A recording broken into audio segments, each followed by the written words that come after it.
The nurse supervisor's face turned red with rage. "Security! Remove this volunteer!" she screamed across the emergency room. "I don't care what she thinks she saw. She has no authority here." Dr. Marcus stepped forward, blocking my path to the trauma bay. "You're just a volunteer," he said coldly. "Step aside before you make this worse."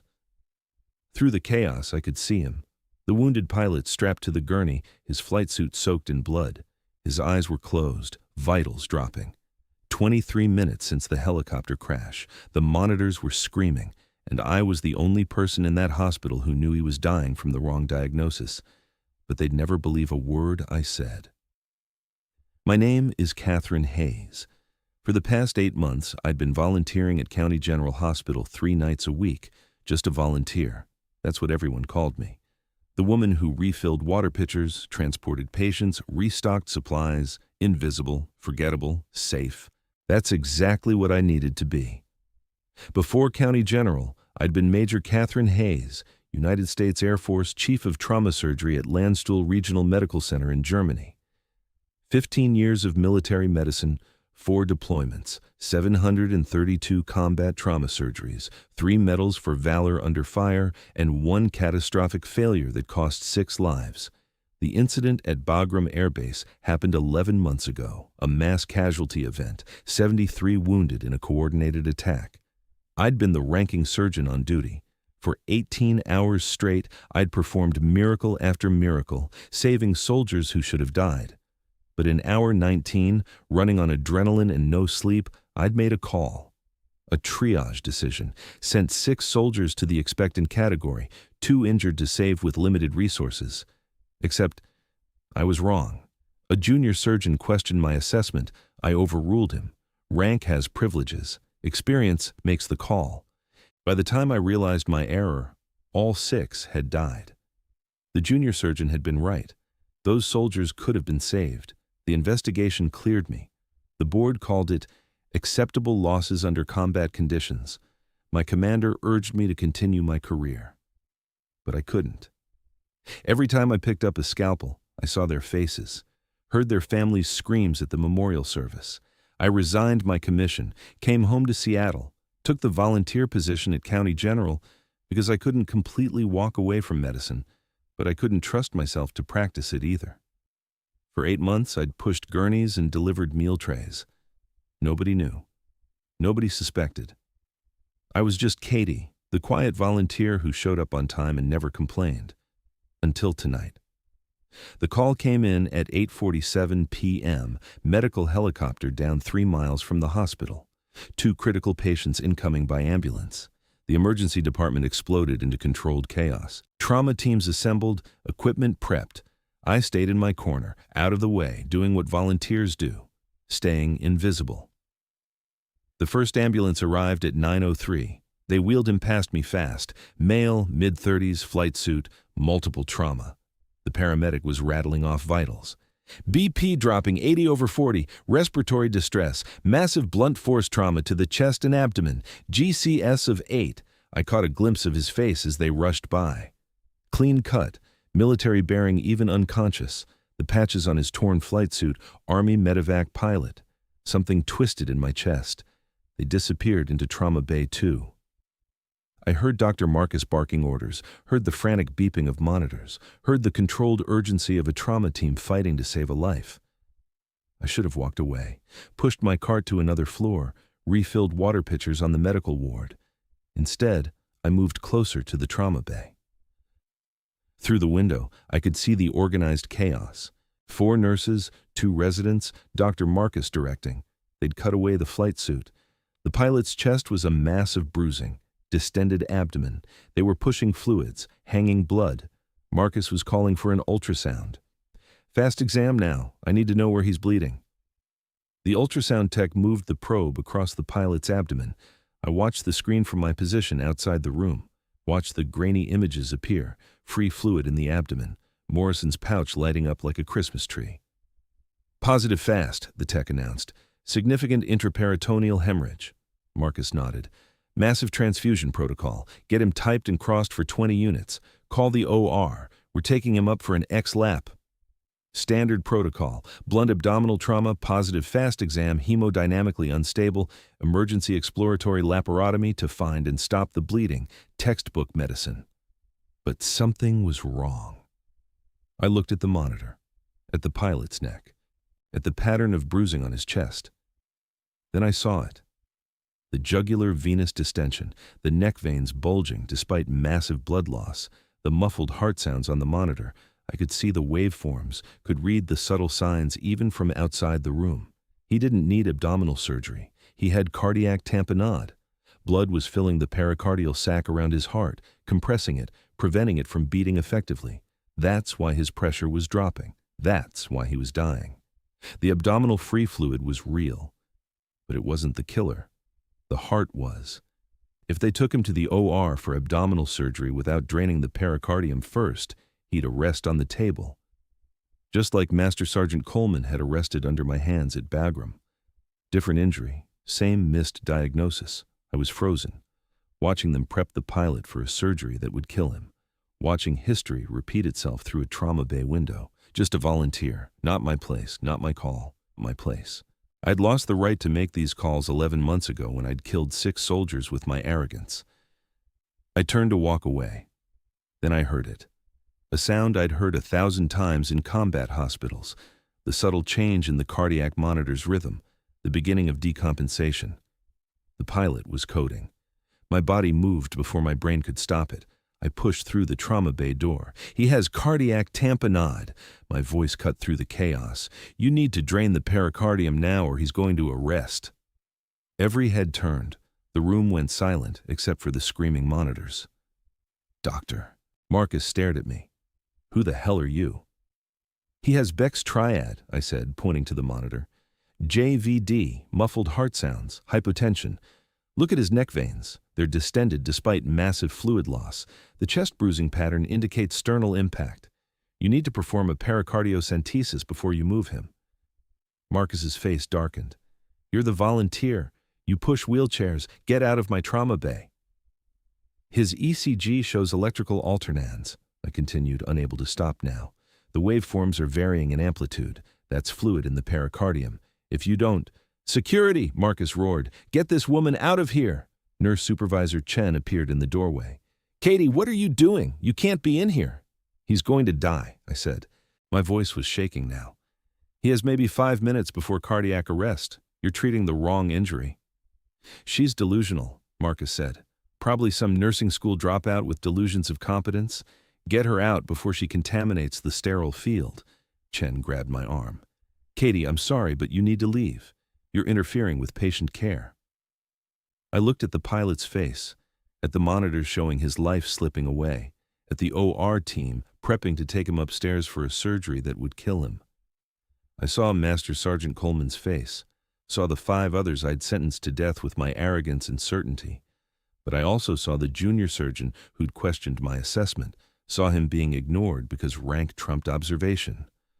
I'm not wrong, I whispered. Then louder, I'm not wrong.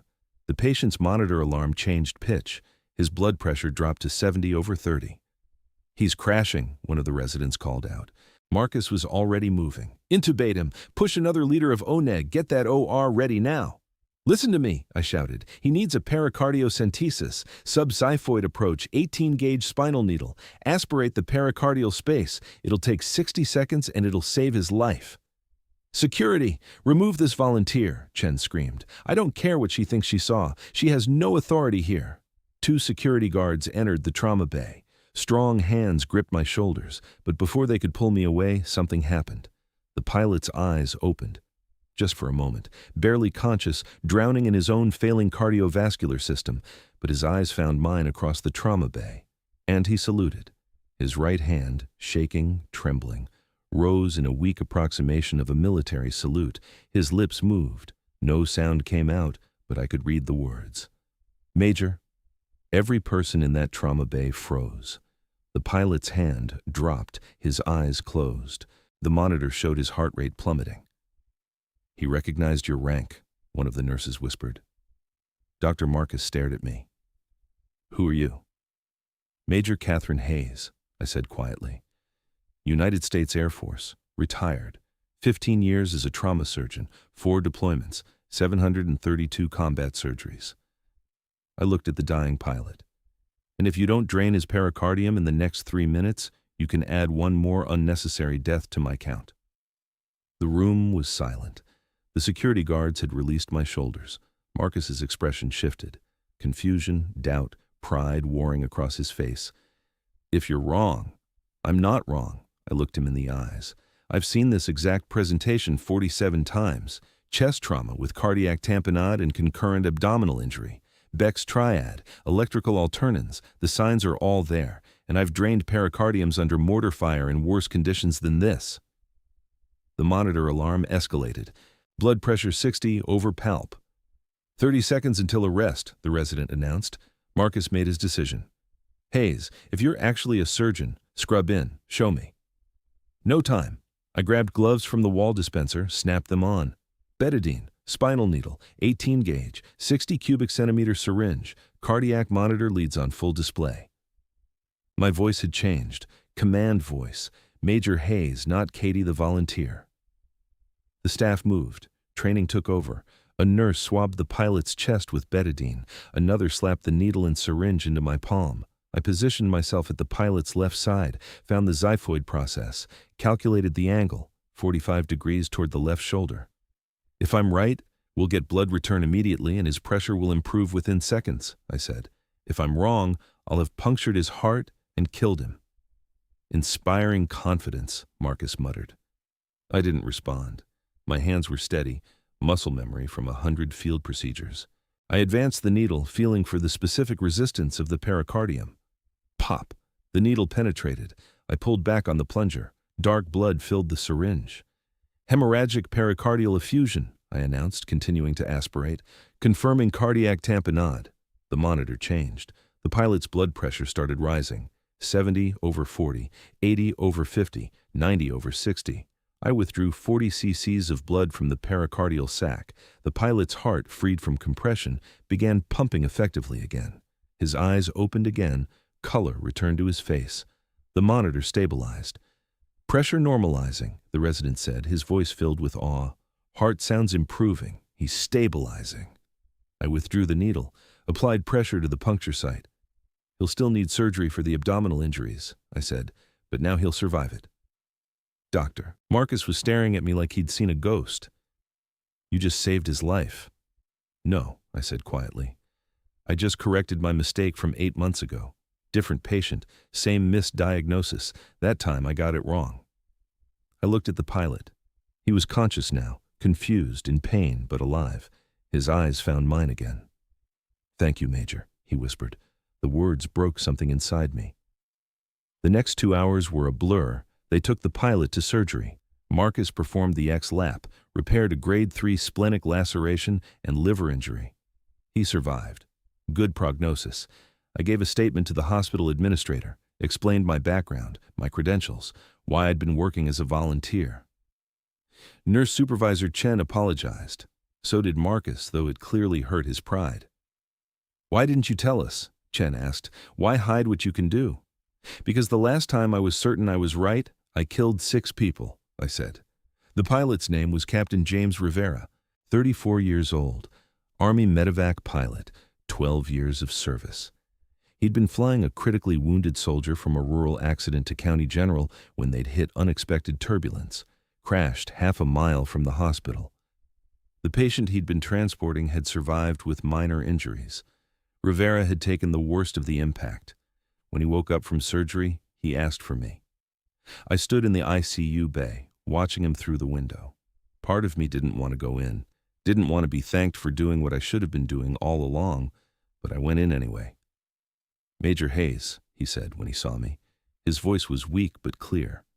I knew it was you. We haven't met, I said. No, but I've heard the stories. Landstuhl, the surgeon who wouldn't give up, who fought for every soldier like they were family. He smiled slightly. 3 years ago, you operated on my best friend, Sergeant First Class David Moss.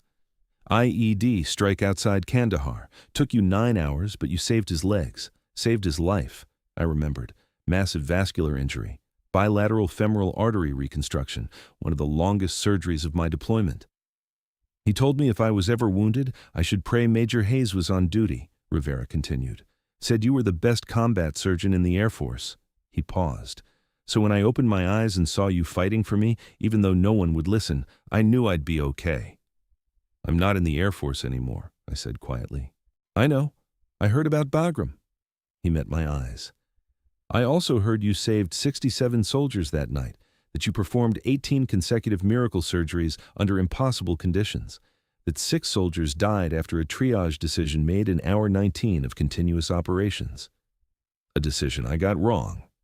A decision that saved 67 others, he corrected. Major, combat medicine is about impossible choices. You know that better than anyone. Those 6 families might disagree. Those 67 families thank God you were there, Rivera said, including Moss's family, including mine. He tried to sit up, winced. You know what they say about you in the medevac community? That Major Hayes never gave up on a soldier, that you fought for every life like it was your own kid on that table. I felt tears threatening. I gave up on 6. No, ma'am. You made a call in impossible circumstances, and then you couldn't forgive yourself for being human. He looked at me seriously. But tonight, you didn't give up on me, even when everyone told you to walk away, even when you risked your pride, your dignity, your safety. You fought for a stranger's life.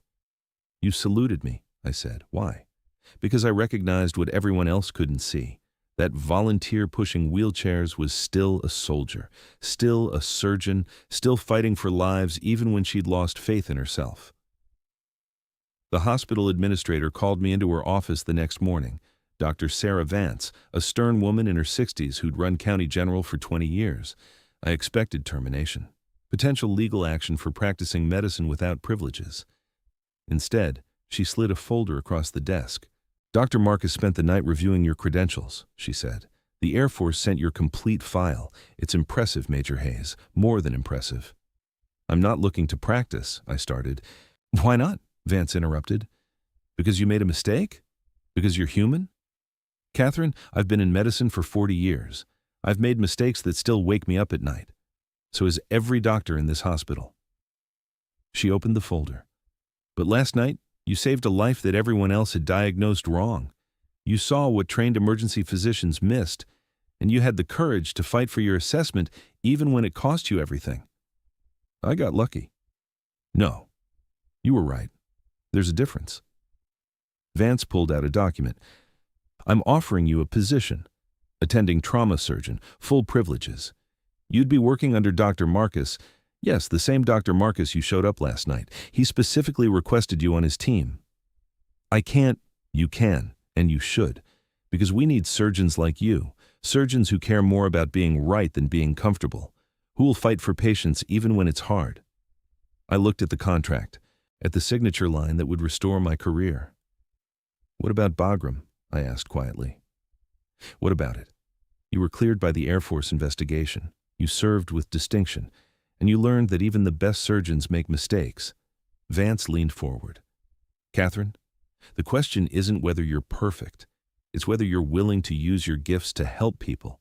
Last night, Captain Rivera would be dead without you. How many more could you save if you stopped punishing yourself?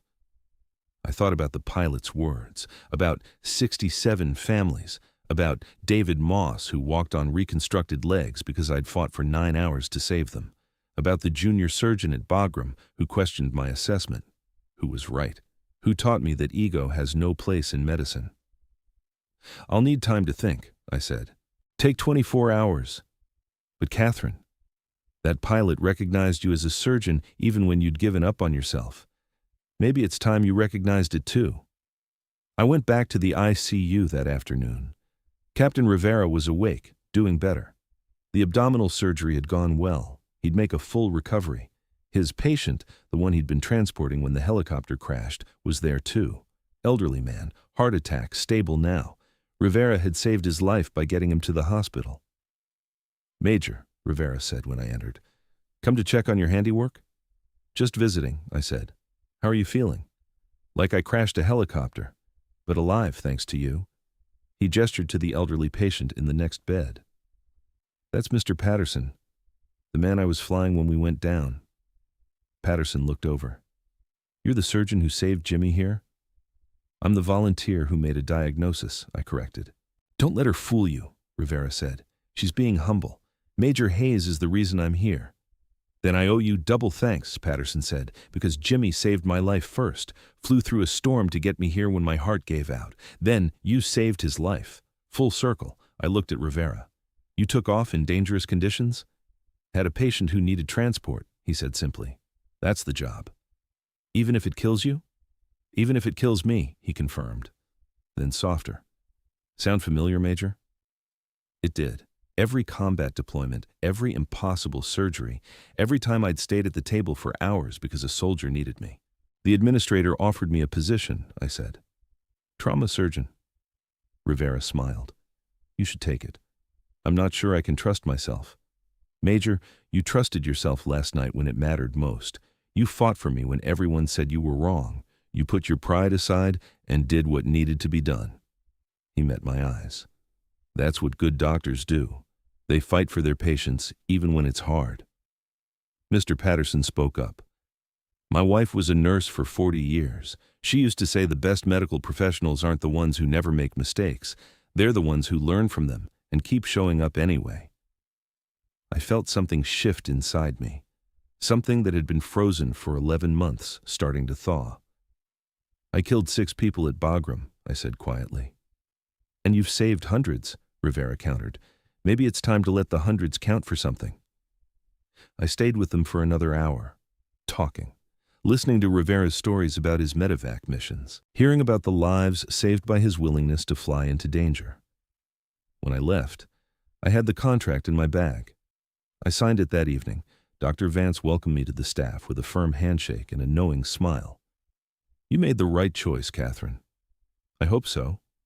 You did. Now go home and get some rest. You start Monday, and Marcus runs a demanding service. I turned to leave, then stopped. The 6 soldiers at Bagram. I don't know if I'll ever forgive myself. Maybe forgiveness isn't the point, Vance said. Maybe the point is to honor them by being the surgeon you were that night for the first 18 hours, by fighting for the next patient and the one after that. Monday morning, I showed up at County General in scrubs instead of a volunteer smock. Dr. Marcus met me at the trauma bay. Hayes, he said, welcome to the team.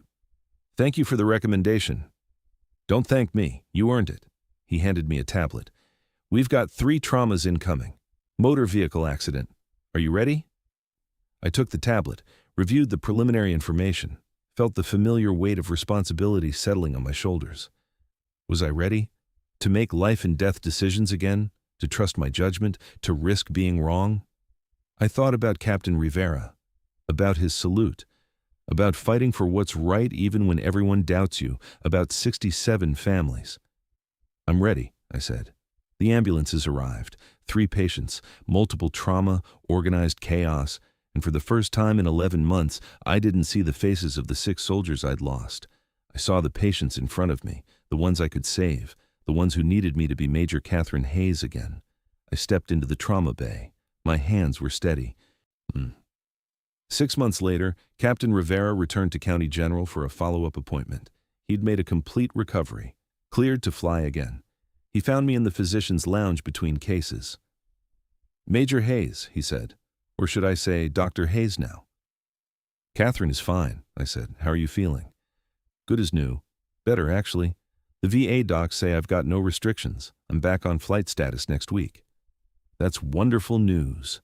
He sat down across from me. I heard you've been busy. Marcus says you're the best trauma surgeon he's ever worked with. Says you've got instincts that can't be taught. He's being generous. He's being honest. Rivera smiled. How many saves now? I don't keep count. Liar. All good surgeons keep count. It's how we remember why we do this. He was right. I'd saved 43 lives in 6 months. 43 people who walked out of County General because I'd made the right call at the right time. Not every decision had been correct. I'd made mistakes, missed diagnoses, faced complications. But I'd learned from them, adapted, improved. And I'd fought for every patient like Rivera had fought to get Mr. Patterson to the hospital through that storm. I wanted to thank you, Rivera said. Not just for saving my life, but for reminding me why I do what I do. When I crashed, I thought maybe it was time to quit, find a safer job, stop risking everything. He paused, but then I saw you, fighting for a stranger's life even though it cost you your dignity, your safety, your peace. And I realized, we don't do this because it's safe or easy. We do it because people need us to show up and fight for them. I felt tears in my eyes. You saluted me when everyone thought I was crazy. I saluted you because I recognized what you'd forgotten, that you're a soldier, a healer, someone who fights for lives even when the odds are impossible. He stood. Thank you, Major, for not giving up on me, and for not giving up on yourself. After he left, I sat in the lounge for a while, thinking about the journey, about the 6 soldiers at Bagram who would always weigh on my conscience, about the 67 I'd saved that night, about the 43 I'd saved in the past 6 months, about the choice to keep fighting even when you failed. My pager went off. Another trauma incoming, MVA with ejection, critical condition. I stood, took a breath, headed for the trauma bay. Sometimes the people we overlook are the ones most capable of saving us. Sometimes our past failures prepare us for our greatest successes, and sometimes the only way to honor those we've lost is to keep fighting for those we can still save. If this story moved you, I want you to think about something. We all face moments where past failures make us doubt our abilities, where mistakes convince us we should stop trying, where the weight of what went wrong keeps us from doing what we do best. But here's the truth that Captain Rivera and Catherine Hayes learned. Your past doesn't disqualify you. It prepares you. The mistakes you've made, the failures you've endured, they're not reasons to give up. They're lessons that make you better, wiser, more compassionate. Catherine could have stayed a volunteer forever, could have let one terrible night define her entire career. Instead, she chose to honor the 6 she'd lost by fighting for everyone who came after. That's the lesson here. Not that we won't fail, but that we can choose what failure teaches us. If you know someone who's given up on their gifts because of past mistakes, share this story with them. If you're struggling to forgive yourself for not being perfect, remember that even the best make errors, but the truly great ones learn and keep going. Subscribe to this channel for more stories of courage, redemption, and the extraordinary people who refuse to give up.